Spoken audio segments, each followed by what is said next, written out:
Welcome, everybody, to Till Death Do We Play, a podcast where marriage and video games are the perfect union. My name is Andy, and I am joined, as always, by my wife, Allie. Hello. And we got a pretty interesting week. We got a new big game coming out. So, Ghost of Tsushima, or as we like to call it in this household, Ghost of Sushi. It's right there. You said it wrong the first time, too. It's Ghosts of Tsushima. It's not Tsushima? No, it's Tsushima. Oh, what have I been? Sashimi is a type of sushi. What have I been playing? Probably the Food Channel. Tsushima. That's why. I mean, you've obviously played the game more than me. I probably didn't get to the point where I fully understood the title. Well, I'm also part Japanese. Yeah, that's why we could call it Ghost of Sushi and it's okay. Right? Maybe? Right. So yeah, this podcast, the main portion of this podcast is just going to be our first impressions of it, kind of similar to what we did with The Last of Us Part 2. Honeymoon phase. Yeah, Allie likes to call this the honeymoon phase, where we get a video game and we start playing it and we're overwhelmed with all the amazing new things, and we eventually see if those things hold up or if they get tiresome, repetitive, and not as cool as what we thought it was. But right now, everything seems to be pretty cool. Well, I view it as the time where you're wearing rose-tinted glasses, so all the red flags just look like flags. Thank you, BoJack Horseman, for that reference. Could we say, instead of rose-tinted glasses, cherry blossom-tinted glasses? No, because those are pink and white. Oh, okay. That would make the red much more obvious. So... let's get into what we've played of this game so far. I mean, obviously we won't talk about any spoilers, and honestly at this point I really can't, because I have played in the grand scheme of things, I have not played a lot of this game. I've gotten into the main portion of the game, but still I'm kind of finding my footing. You played it for quite a bit more than me. So I put a few hours into it. Yeah. You played it for most of today, and I went and played golf and got wings with the boys. So that was a very husband thing to do for a marital podcast. So I guess I kind of held that up. But I thought that was usually for the bachelor party portion, and also the morning of the wedding itself, when you get to play with some balls with the boys. I don't know if people play. I wouldn't want to play golf the day of my wedding. That sounds like a nightmare. Think about it, because you've recorded quite a few people's weddings, actually, and at least from the times that I've been there have been quite a few guys where they play golf all the way up to an hour beforehand. Yeah, if you film a wedding at a country club, good chances that the groom and his party are going to be playing golf in the morning, which sounds like a nightmare to me. I don't want to be out in the hot sun and then go stand in front of a bunch of people, but that might just be my crippling anxiety. Well, they're also usually a little few sips in by the time the actual marriage is going down. They've all been lovely people, though. Allie. I don't want... What? Feudal Japan. That's what we're talking about right now. Marriage happened back then, too. Women were in charge of men's finances. Didn't we talk about this last... No, that was the Viking thing, you said. Yeah, Vikings were also... The women were in charge of their finances as well. Y'all really bad with your finances. Do you still see samurais in Vikings, Allie? No?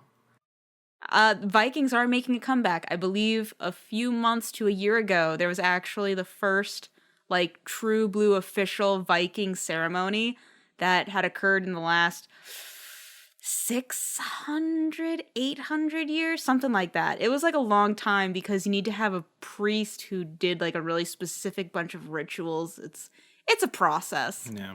Well, you know what happens when Vikings and samurai wives stop paying or stop handling finances?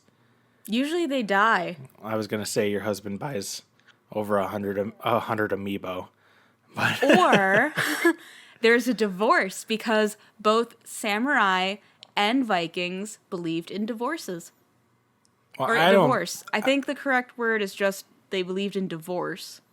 Well, that's on them. I don't believe in divorce. We're forever. This podcast is ever living. Yeah, I just thought it was some fun history facts. It's gonna be like staying together for the kids, and you and me are like, we gotta stay together for the podcast. We got to stay together for the finances that I handle. Allie, Yes. Feudal Japan. Uh-huh. We gotta talk about it. A lot of anime kids love it. Yeah. Okay. A lot of game nerds like it. We got to get into the game. Into the game. I'm sorry. No. Focusing. Yeah. Yeah, it's been a long day. We're recording this at like 11 o'clock at night, but we got to get it done. Yeah, so I'm probably about 2 hours into the game. I'm liking it so far. A couple things don't really connect with me, but I'm really enjoying the open world aspect. The intro of the game, the tutorial and everything was very linear, but then it opens up and it's like boom, it's a huge map. But it's pretty much like the first open world game in a long time where you're not able to get around super fast. I mean, there's fast travel and everything, but you really only have a horse, you know? And you know, when I think of open world games, I think of Grand Theft Auto and like even like Spider-Man, where you're zipping to get from one side of the island to the other in a couple minutes. But this one, you really got to take your time. But I'm enjoying that because the world is beautiful. I mean, in Skyrim, you only really had your horse and your feet until you got to specific places, and Fallout is the same way. That's totally. I totally agree with that. I mean, it's been years since I played a game like that, so it's really also nice. Also, Assassin's Creed. A lot of people are apparently comparing this game to Assassin's Creed, and I can see it, but at the same time, I don't. Yeah. I think that's almost being said because for the longest time, people have been wanting an Assassin's Creed that was placed in feudal Japan, and they've just absolutely refused to do it for whatever reason. Mm-hmm. Maybe they're saving it for their grand moment or something. I don't know. Or maybe when sales start to dip, we'll be like, okay, we'll give them what they want. And I think it's because it's so easy to just be like, all right, well, what would an Assassin's Creed look like in feudal Japan? And it's just a ninja. Yeah.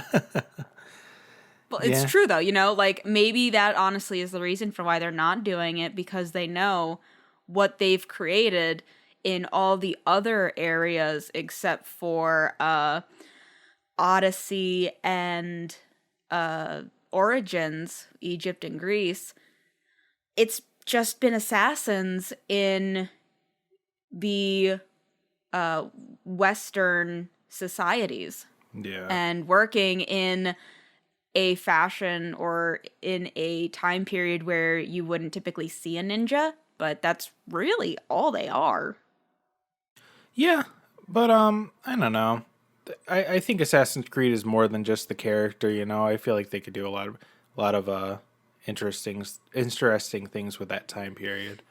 But oh no, I'm not saying it's been bad. I've enjoyed Assassin's Creed for the most part, except for 3. I hated 3. But it's I'm almost wondering if maybe they're like, we can't do something out of the box with this because people would pretty much know what to expect. But I don't know. I don't see the issue with that. Luckily, in the meantime, Sucker Punches has provided a pretty good experience. And honestly, I don't compare this game to Assassin's Creed. I think the biggest comparison that I've heard people are saying is the combat, but it's like, it's similar to older Assassin's Creed where you kind of get surrounded by a couple people and you take them out. Like, it's not like there's like not like 1,000. Like, it's not like there's like 3 or 4 people all swinging at you at once. The combat kind of breaks down into like, this guy's going to attack you. Okay, you took him out. Go to the other guy. I have absolutely no problem with that. I loved when Assassin's Creed took combat at that approach. I loved it just because things felt a lot more fluid. And in Brotherhood? It was I think that's when it started. Yeah, and it was just very enjoyable. I agree. Yeah, where they like really fleshed out combat. And honestly, this Assassin's Creed doesn't get a lot of love, but so I can't even Syndicate. Assassin's Creed Syndicate. I think that was like the peak of that type of combat. And on it goes to Tsushima, right, with an A, not an I. Tsushima. Yeah, you could draw comparisons, but it's definitely its own feel. I mean, you could also draw comparisons to Shadow of War or Mordor or Arkham Asylum. It's just that type of combat you see in a lot of other games. Doesn't mean it's any less fun. You know. So, one thing I would actually say that helps differentiate Ghost of Tsushima from Assassin's Creed and other games is it has a stance system. So, when you first start the game, you have one stance, but as you continue on your journey, there's a lot of different ways to go about collecting them, but you unlock different stances that you're able to basically switch on the fly.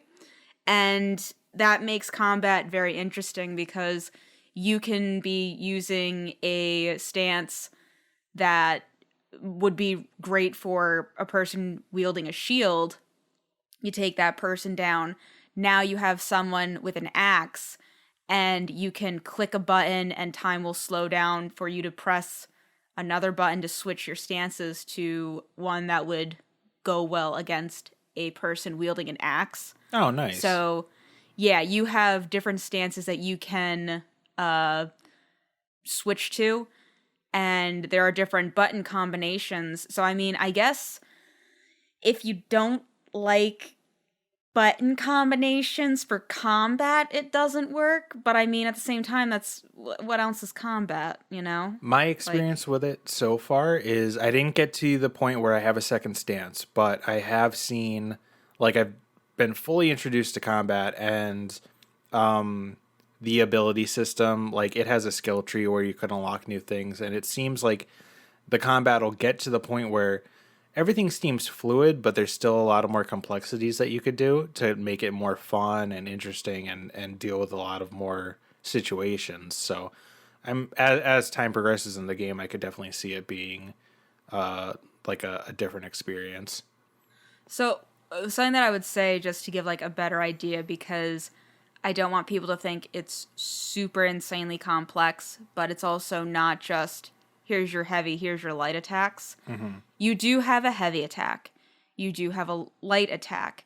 You have combinations of the two that work together. You have a block, a parry, and then you also have your ranged attacks with your bow, but you also have throwable items. Those can be not charms, chimes, bombs, kunai. That's the first one actually that you get for the throwables, or at least the one that I had, and bombs. So you have quite a lot of different ways that you can go about different scenarios to where it's not just hitting two buttons.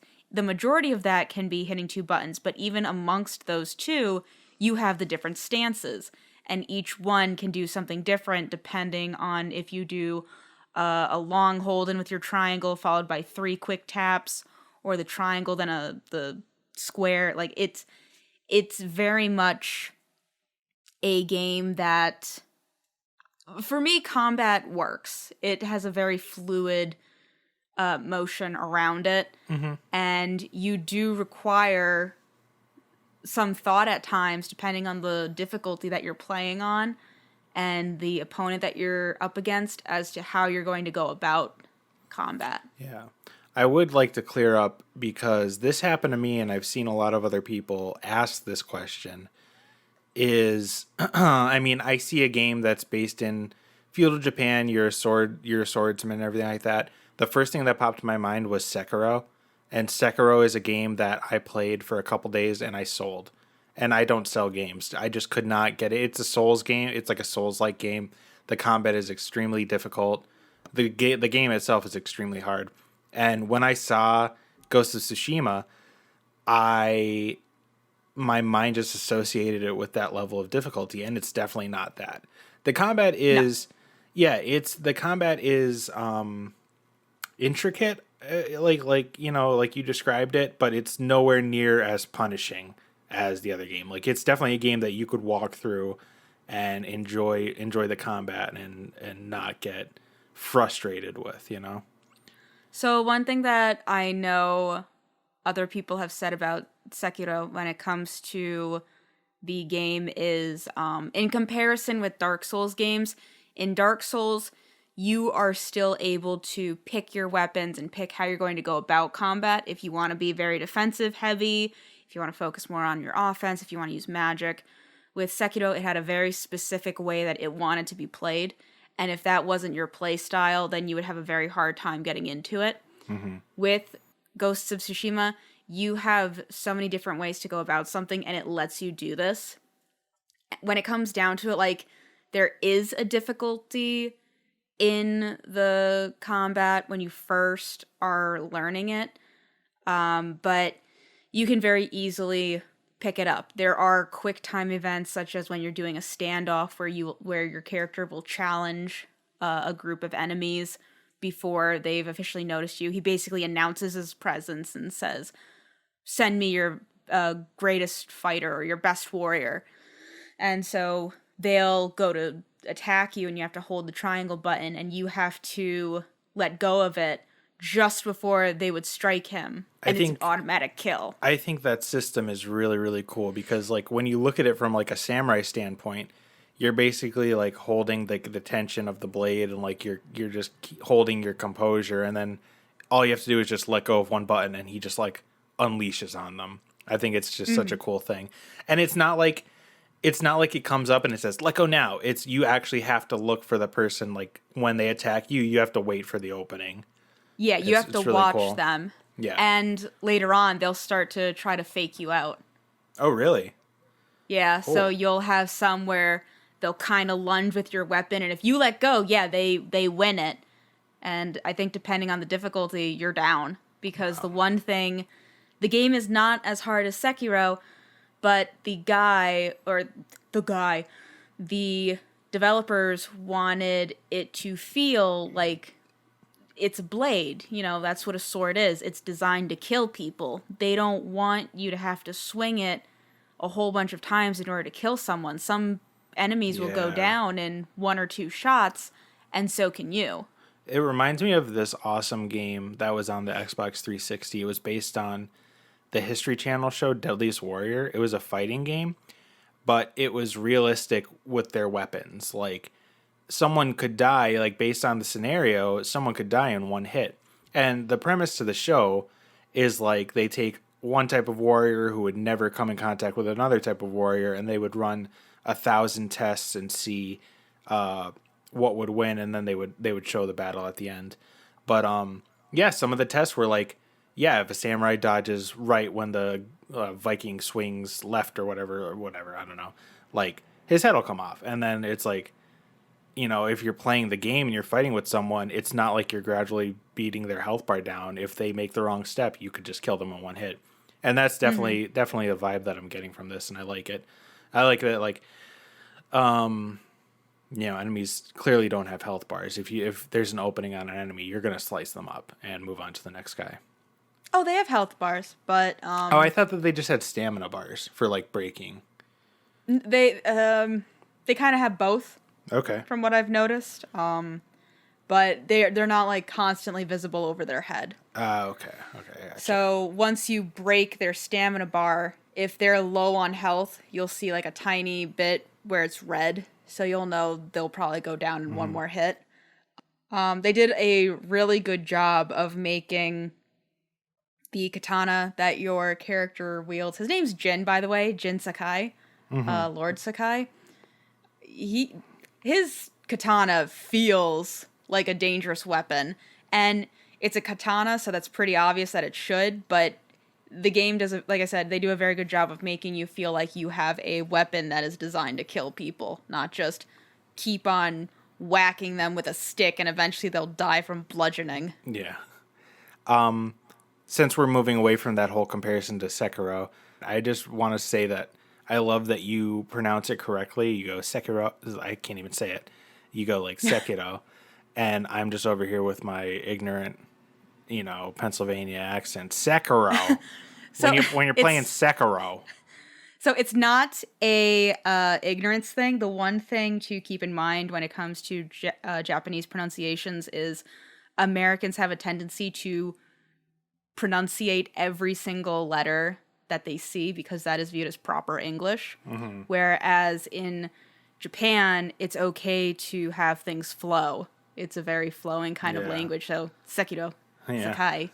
So, there are words where we see it, and like for sakai, we might say sake or something like that. Or That even happened with to me in when I was watching Naruto, because the evil group is called the Akatsuki, but I would always say the Akatsuki, because there's a U in there, there's a T in there. It's just like Akatsuki, you know. It's like And before I go sounding super smart about that, I want to clarify that I'm not.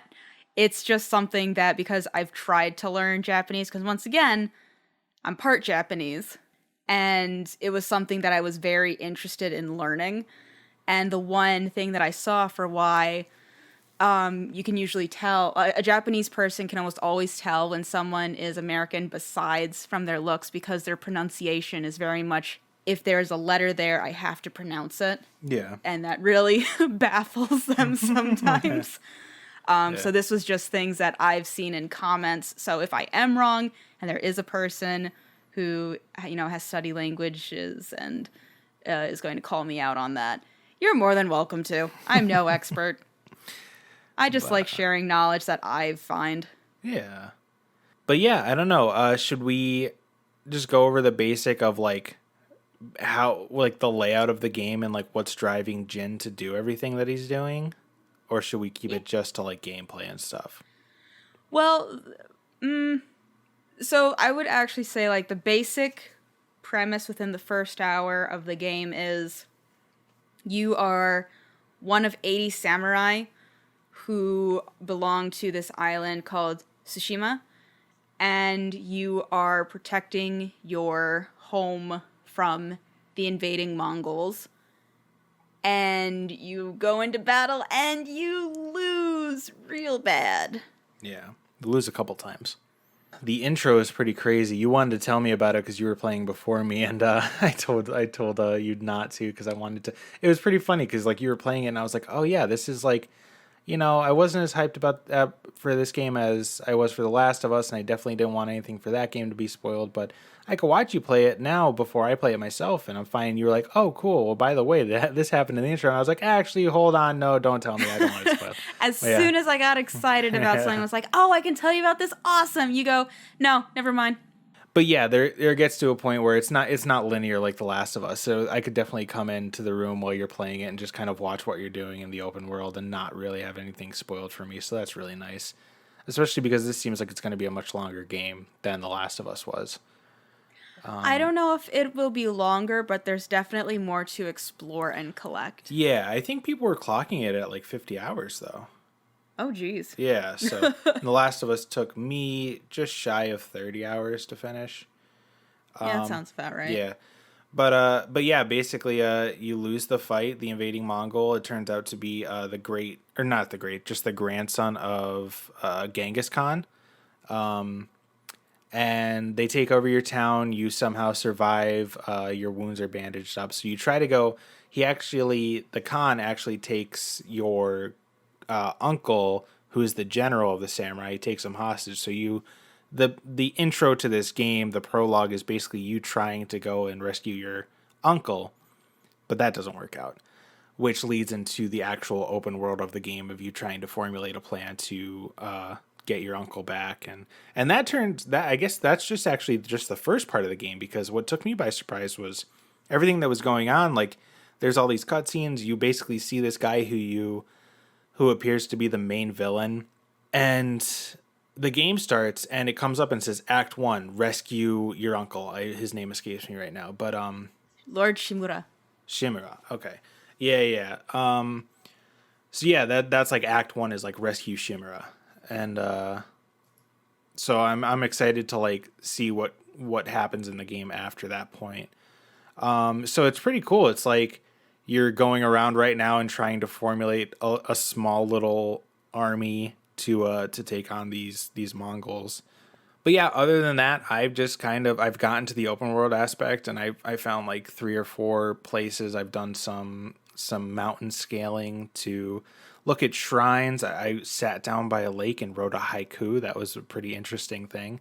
I found out that there are 19 locations in the game where you can reflect and actually write haikus, and I think that was a super cool thing that they put in the game. Where like, have you done that yet? Not yet, but I do know I missed someone who did say, Lord Sakai, I write poems. Come, Oh, really? poetry time. And I'm just like, nah, fam, I'm gonna go cut some bamboo.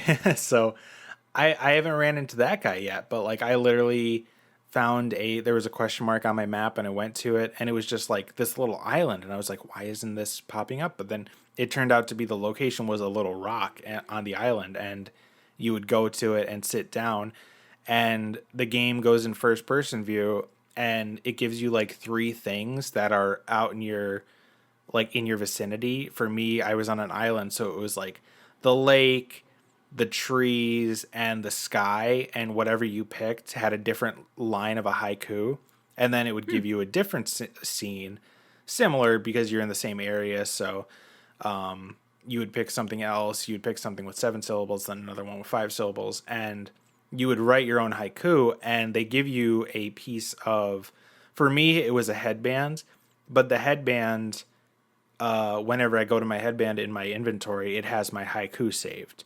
So it actually saves your Nice. haiku. So it's just like a really cool little thing that's very true to the times, you know. True to the time.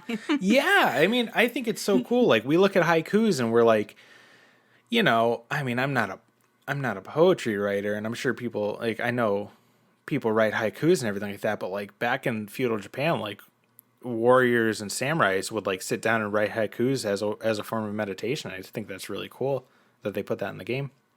Yeah, You know? like other things you can do is you can follow foxes to shrines that will unlock charm. Oh my god, what's the word? You just like put charms in your swords, That's all they are. They're charms. and I you can follow birds to secret places. Yeah, and there is no map in this game. Yeah, there is. Well, oh well, yeah, the map. Like I meant like a mini map. There's no mini map. Oh yes. Yeah, the way you do it is you actually swipe up on the touchpad on the PS4 controller, and the wind will kick up, and you actually have to follow the wind. I don't mind this. I think it's really cool. I don't. I just really don't like when developers kind of force the use of the touchpad. I think it could have been better as like just a different button press. Yeah, I don't know. Because many times, like, I'm going to press square and everything, and I see the little prompt come up. It's like, no, you can't, sheath your sword right now. Because, like, if you swipe right on your touchpad, you'll, like, sheath and unsheath your sword. If you swipe down, you'll bow, which was actually pretty cool. Because as soon as I went to, like, a non-violent village, I would just go up to people and just bow to them, and they would bow to me. And I just thought that was funny. And if you swipe left, he actually pulls out his flute and plays like a song, and you can unlock other songs and stuff. But I'm just not a fan. I'm just not a fan of the touchpad. So I'm going to disagree with you. I think for this game, the touchpad fits very well with it. Personally, I think the touchpad in general just isn't really necessary, but this game, I think, utilizes it in a way that works. The way that they explain why the wind is doing this, I thought was very clever. Same with the birds that lead you to various destinations. Yeah. Did you also know that with your flute, it changes the weather? No, I didn't know that. Yeah, Wow. when the first song that you have, it is the one that will bring the sun out, so it'll create a clear day. When it is raining or if there's fog or anything, Jin will pull out his flute, if that is the current song that you have selected, and it'll disappear, and it'll just be a nice Wow. clear day. That's really cool. That's really good to know. I hate when I'm like playing a game and it just starts raining and stuff. Yeah. But yeah, that's very interesting. There's a lot to this game, and a lot of it really is pretty well explained to where it works in the story. I give them kudos to where there's not really a, well, why is this happening? Why would I follow birds? Why is the wind helping me? Yeah. It's all very much laid out in front of you. The one interesting aspect of this game that I've noticed is the game is called Ghosts of Tsushima, and whenever the developers had shown the game off, they said you can play as an honorable samurai, or you can incorporate less honorable methods of fighting your opponent. And it's really interesting how the game rewards you for doing these less honorable things and what encourages you to do it, because in the very beginning of the game, Jin is very much against it. Yeah. Everything he does, because he is a samurai, more importantly, because of the type of samurai that he follows in his uncle's footsteps. He follows their mantra of courage, loyalty, honor. Mm-hmm. In his teachings, ever since he was very small, he was always told, when you kill a man, you look him in the eyes. So when he starts to not do that, when he starts to assassinate people, it's very conflicting for him. Mm-hmm. And I think it's going to be really interesting to see how his uncle will handle finding out how Jin is either able to rescue him, or maybe something bad is going to happen. But the one thing that I kind of notice in anime, Asian movies, family, personal family, the elders are very stuck in their ways, and they don't enjoy change very much. And that also works for people in America as well. I think, people in general just don't like to have things that they've grown up with challenged. So even though the only way Jin would have been able to do what he's doing, to not die immediately, is by using these quote-quote underhanded methods that are not honorable in a samurai sense, how is his uncle going, to react to that? Is he going to be okay with it? But I'm almost really concerned about how he's going to react, because Jin is really pushing this guy to a high pedestal to everyone that he interacts with. He's like, I rescue my uncle. It's over, dog. Like that. We just need this guy, and we could end this. And it's like, really, man? Because you were with him on the beach, and it just didn't work out, And he's but pretty much all you died. Now you got peasants and people in straw hats. I was conflicted with that in the beginning. Not with like killing people dishonorable way. I want to go around and slit people's throats from behind. I have no shame. But like when you wake up from your wounds in the beginning of the prologue and you don't have your sword, you have to go get your sword. The second Jin gets his sword, he's like, it's on, dog. And like he goes out and he's like, challenge me. And the woman you're with is like, we have to do this quiet. But he's like, no. And like you go through, and that ultimately leads him to another big like loss. And because he's just going in like challenging everybody, and I respected him when I did it, but like going through in the game, I was like, dude, this isn't the right way to do this. It's like, you have to be smart. The woman you're with actually tells him that he has forgotten what it's like to go up against someone who's stronger than him. Yeah. Because when it comes down to it, he's going in basically for a fair fight. And he even acknowledges, I'll probably lose, but this is the honorable way to do things. Yeah. And the woman who's with him straight up says, well, I know you don't play Mass Effect 3, but there's a character there who they actually based off of samurais in their design. And the one thing that he says, because Mass Effect 3, for anybody who doesn't know, is a game about fighting alien creatures that are 1,000 times stronger than the characters and the races could ever hope to be. And the one thing that I believe Commander Shepard mentions to him, his name's Javik. He's an ancient race that he's the only one of his kind that survived, is they bring up honor and how, you know, they need to fight this war honorably, or something that he was going to do is dishonorable. And Javik tells them, stand in the ashes of a trillion dead souls and then ask the ghosts if honor matters. The silence is your answer. And it's true. Honor is great in theory, but if you want to save people, it's not always the path that you can take if you actually want victory. Yeah. When you're outnumbered at this rate and there's so many things against you, you just have to, like, and that's something that he learns, is that he has to approach it differently. And that's where the actual title of the game comes in, Ghost of Tsushima, because after the prologue, you know, you're kind of left for dead, but they quickly find out that you're not dead. So you're going around and you're learning these new skills and everything, and you're building your legend. So after a while, after you're doing like side missions and main missions and stuff, you're building yourself up, like your reputation, and you eventually become like known as, like, I haven't hit this point yet. I'm sure you haven't hit this point yet, but that's where the game is leading. You're going to become known as the Ghost. And something that I saw that I'm really excited about is your legend could get so high up, and if you play stealthily and everything like that, you know, you could walk up to someone and they'll be terrified because they know who you are, and they'll kind of just cower, and you could kind of just go up and just finish them off.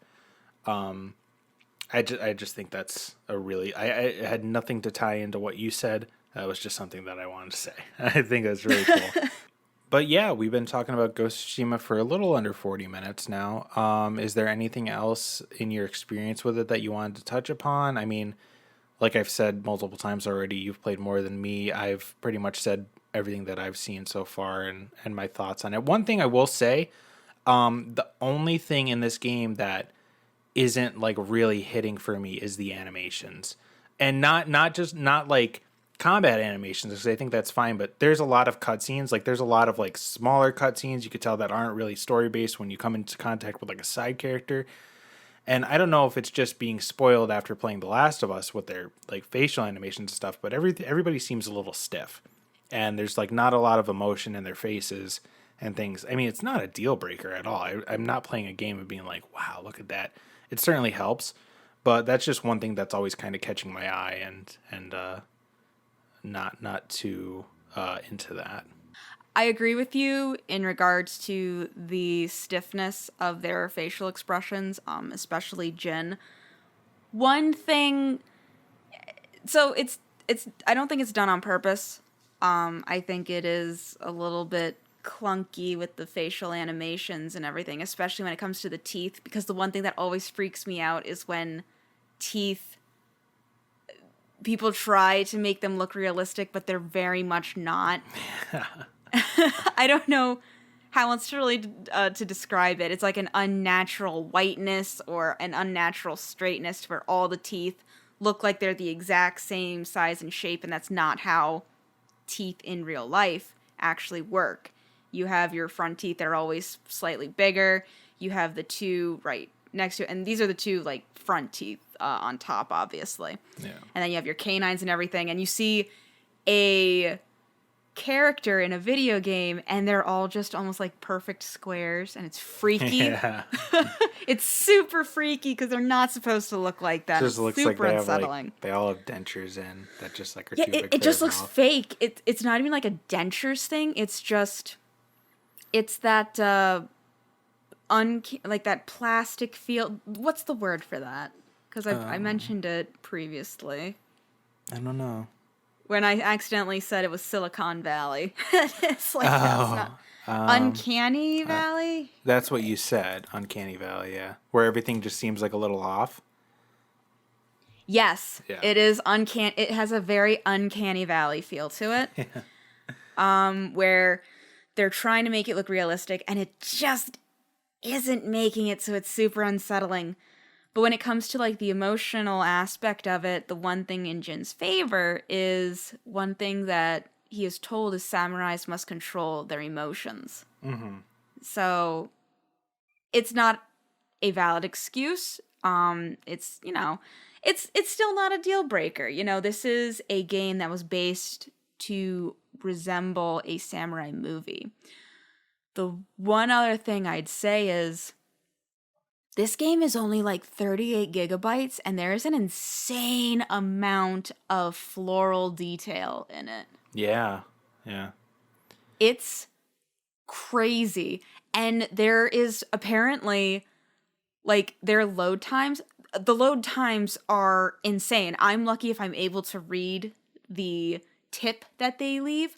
And apparently they had to slow down the download time or the load screens for this game during its day one patch. It had to be slowed down because it was loading up so quickly, people weren't able to even read the tips.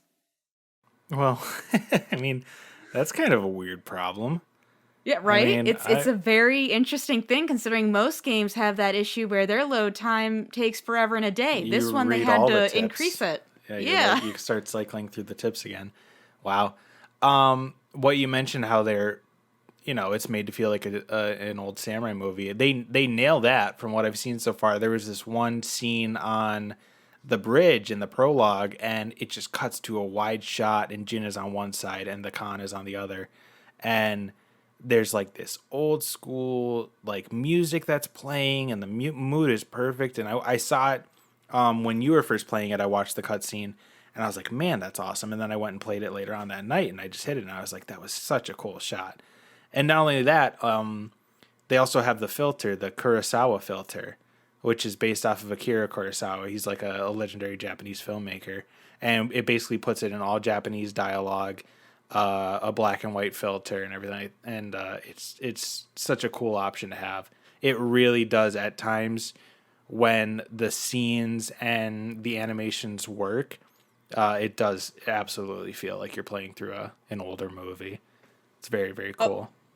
Oh yeah, like I won't lie, this game kind of makes me want to watch one of Kurosawa's movies just so I can get an idea for what inspired them.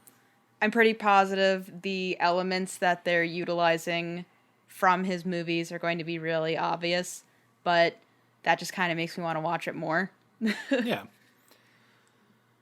So yeah, that's pretty much wraps up our experience with the game so far, right? What would you rate it right now? Oh, it's very, very early. I really haven't experienced a lot of the game, so I don't know if we did the same thing for yeah. The Last of Us Part 2. Right now I'd give it like I'd give it an 8.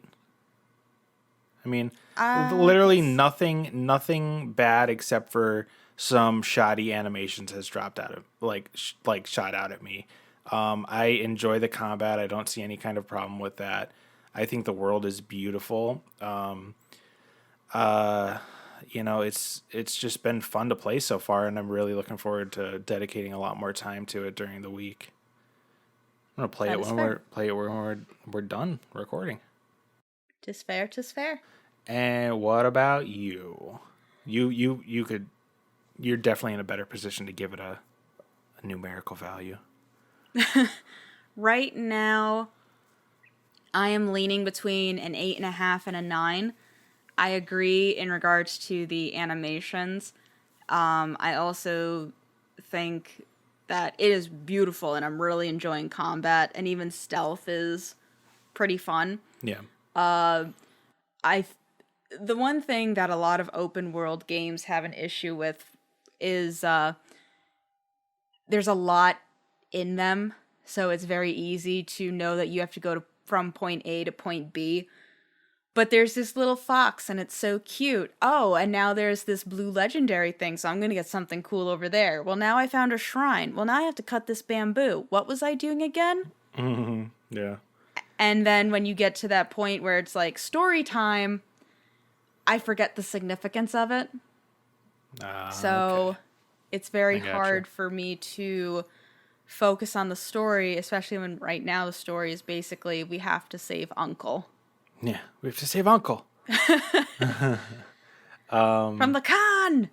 Oh, that reminds me of Avatar, because I've been watching that lately, and Zuko's always like, Uncle!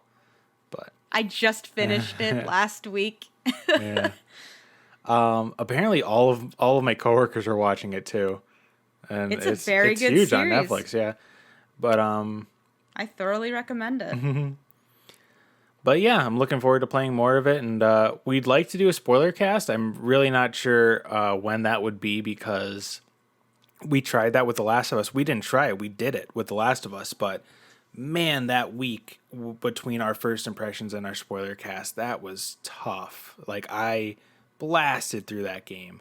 So I really don't think I'm going to be done with Tsushima by next week. But I mean, you'll never know. Yeah, we'll see. Yeah. But we wanted to do something else this week that we'd like to kind of turn into a more frequent segment where we give a little spotlight to indie games.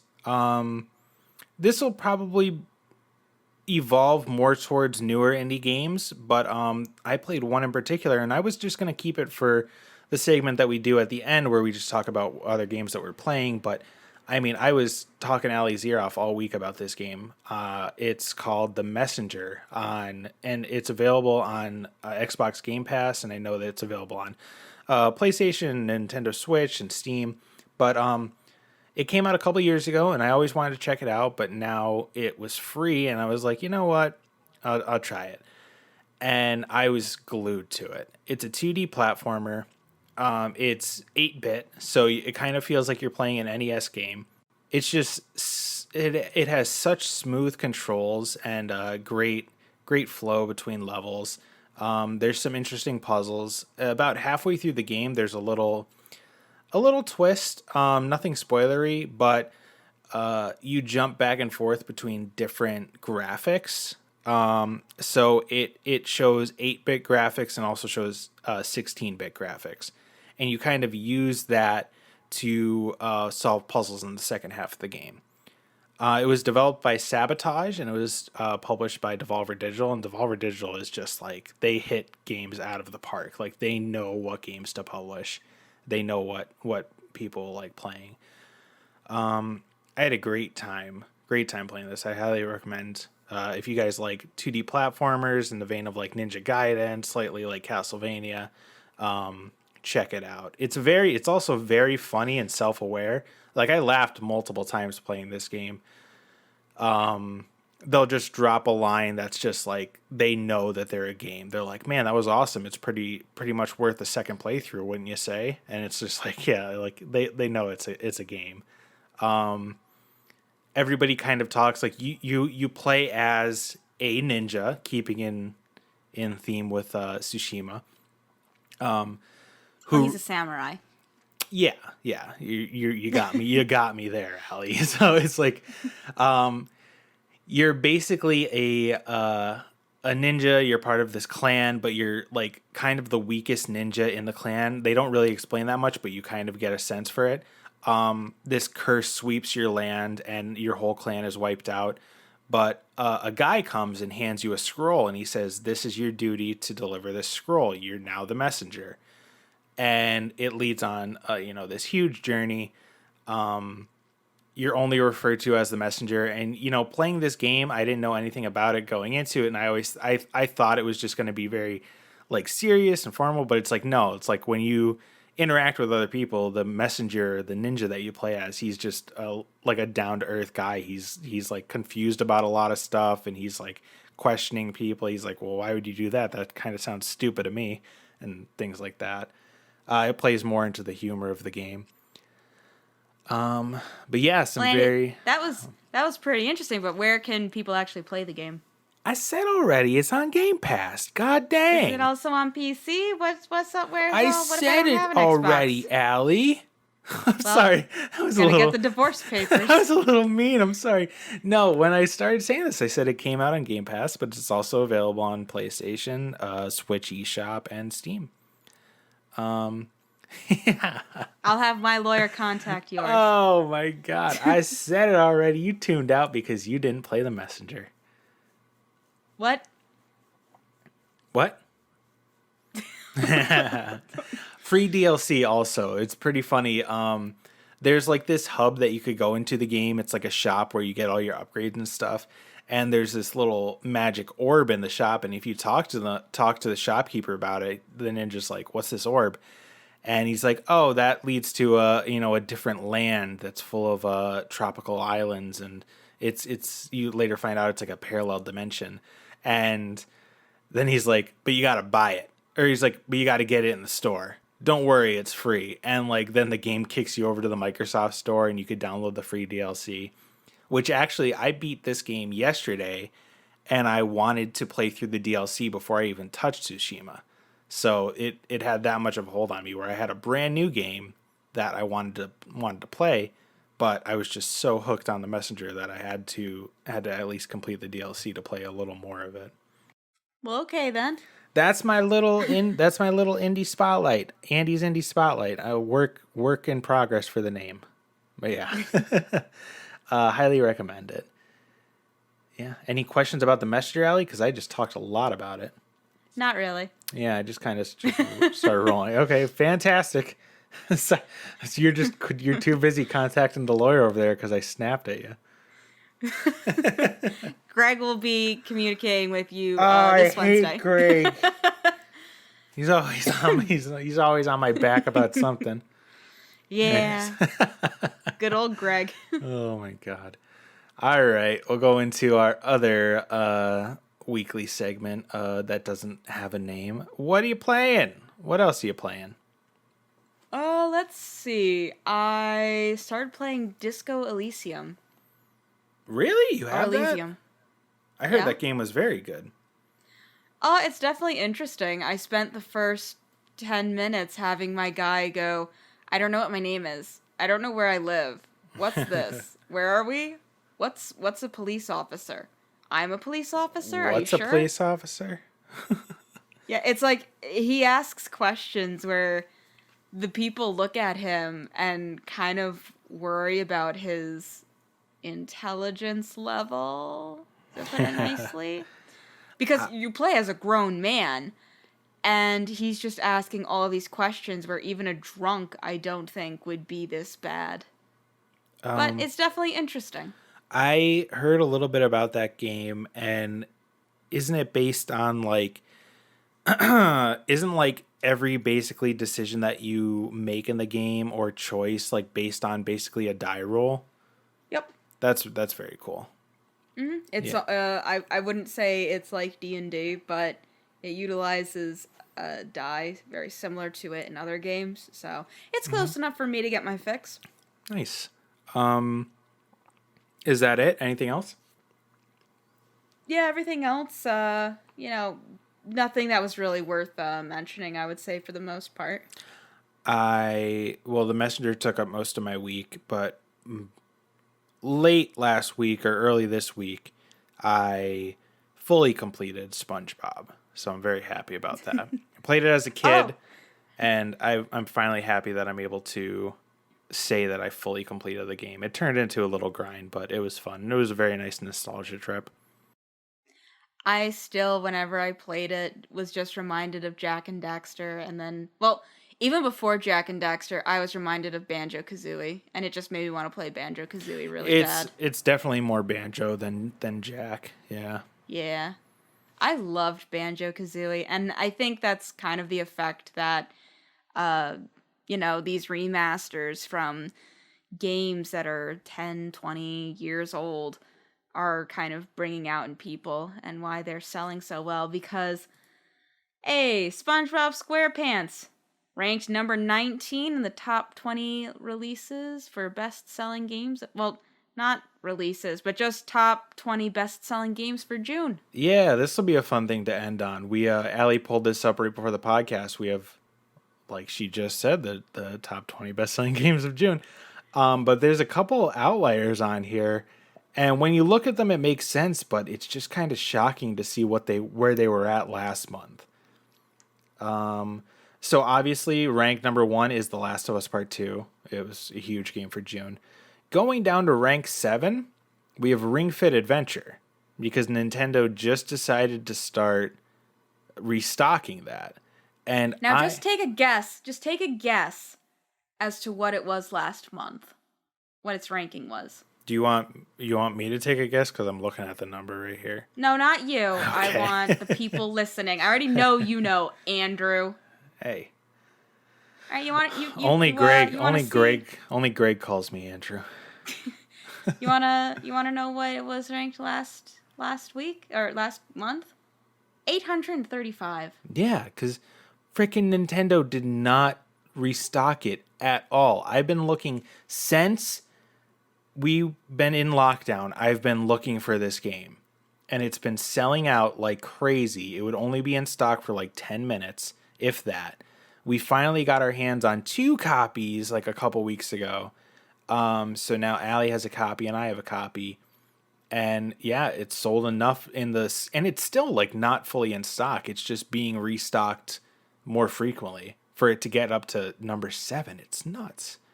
As a random note, did you know that Nintendo means leave luck to heaven? I feel like I've seen that before, but I did not know that off the top of my head. It's a common assumption, but there's no historical records to validate it. Yeah. But I thought it was interesting because it was in a book. They've been around since the 1800s. They were, they started playing, or they started by selling playing cards, so that kind of makes sense. Leave luck to heaven. Now we'll go down to the other one, Persona 4 Golden, which was way off the list, but it was recently, this month, it was released on Steam. So last month. Yeah, last month because of June. That's what this list is, Andy. It was it's number 18 for June, but it was previously 615. Which is a little sad because SpongeBob debuted at 19, so it didn't even beat a game that came out years and years and years ago. But that's okay, SpongeBob. You're still the king. Yeah, he's still doing pretty well for what is essentially a Nickelodeon kids show. Yeah. So, we have anything else? I am very, very tired. Paper Mario came out the same day as Ghost of Tsushima. It did. And I think it's getting some lukewarm reviews, but it's been a couple Paper Marios since they really had a hit. I was never into the Paper Mario games. They're pretty much the only Marios that I haven't really touched. Just letting y'all know that, that release too. Just saying it's out there. You know? Yeah, I think it's origami themed, so there's a it is. very Japanese theme going on in this month for video games. Yeah. All right. Yeah. That's all I got. And that is all I got. So, guys, before we wrap up, it would be very awesome if you checked us out on social media. On Facebook, we're Till Death Do We Play. On Instagram, we are Till Death Do We Play. On Twitter, we're TDDWP Podcast, and we are on all listening platforms like iTunes, Google Podcasts, Spotify. Hey, if you want to go to iTunes or the Apple Podcasts and leave us a review, that would be fantastic. Yeah, let us know what you like. Let us know what you dislike. Let us know about you. Not in full detail, because that's creepy. Not in the review, because people don't really talk about themselves in the review. Could you imagine if all of our reviews were just people telling us about themselves? I think that would be very nice that they wanted to share. Mom and Dad yell a lot.